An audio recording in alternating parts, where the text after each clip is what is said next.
சென்னையில் பிரபல கல்லூரியில் நடைபெற்ற பொங்கல் கொண்டாட்டத்தில் வெற்றி பெற்ற மாணவிகளுக்கு 1.5 லட்சம் மதிப்புள்ள ஐபோன் வழங்கப்பட்டது சுவாரஸ்யத்தை ஏற்படுத்தியுள்ளது.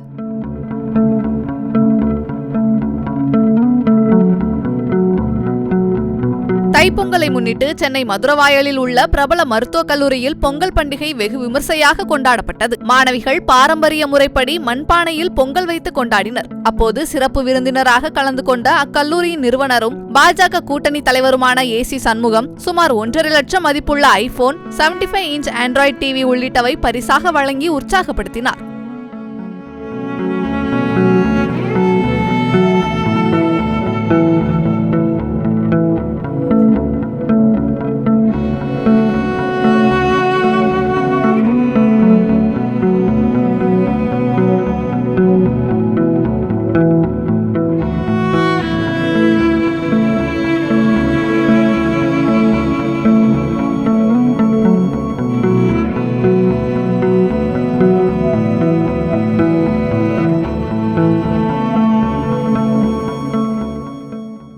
செய்திகளை உள்ளது உள்ளபடி தெரிந்து கொள்ள ரெஃப்ளெக்ட் நியூஸை சப்ஸ்கிரைப் பண்ணுங்க.